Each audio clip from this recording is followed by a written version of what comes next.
نتحدث عن مباراة الجزائر وإنجلترا التي أقيمت الليلة الماضية. قبل كل شيء علينا الاعتراف أن الجزائر لعبت بشكل جيد، كانوا مرتاحين مع الكرة أكثر منا. فريقنا كان فقيرا تائها في الملعب يفتقد للهوية، والجميع كان متفاجئا. لا أحد من اللاعبين بدا مرتاحا في المركز الذي لعب فيه. أعتقد أنها كانت ليلة طويلة بالنسبة للإنجليز.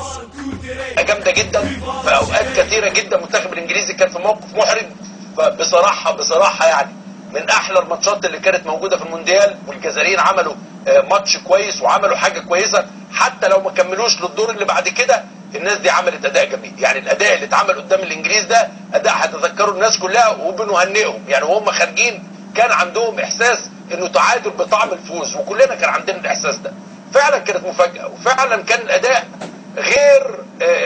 غير متوقع. يعني التصريحات بتاعت رابح سعدان قبل الماتش ان احنا بنعد ل 2014 وان الماتش مش في دماغنا بتاع الناس، قالت ايه الانجليز هينزلوا بقى يخلصوا 2-3 وياخدوا المجموعه ويخرجوا، انما ده ما حصلش.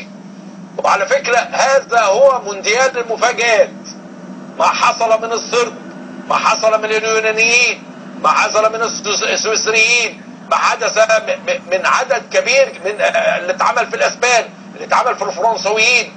كل الحاجات اللي بتحصل بتقول انه الملعب دلوقتي عرقك ومجهودك، ومش بالاسم، مش بالشهرة. امبارح الجزائر كان فريق ثمنه 2 مليون يورو قدام فريق ثمنه 55 مليون يورو.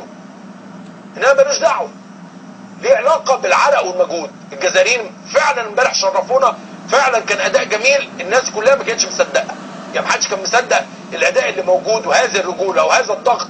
هو لو المنتخب الجزائري بس يعني عندهم حده في اللعب، هم محتاجين قدره على التركيز اثناء اللعب وهدوء اكثر. لا، هم الجزائريين عمر ما عندهمش مهاجم. يعني الجزائر انا شفت الاعاده، انا ما شفتش الماتش امبارح، شفت الاعاده النهارده.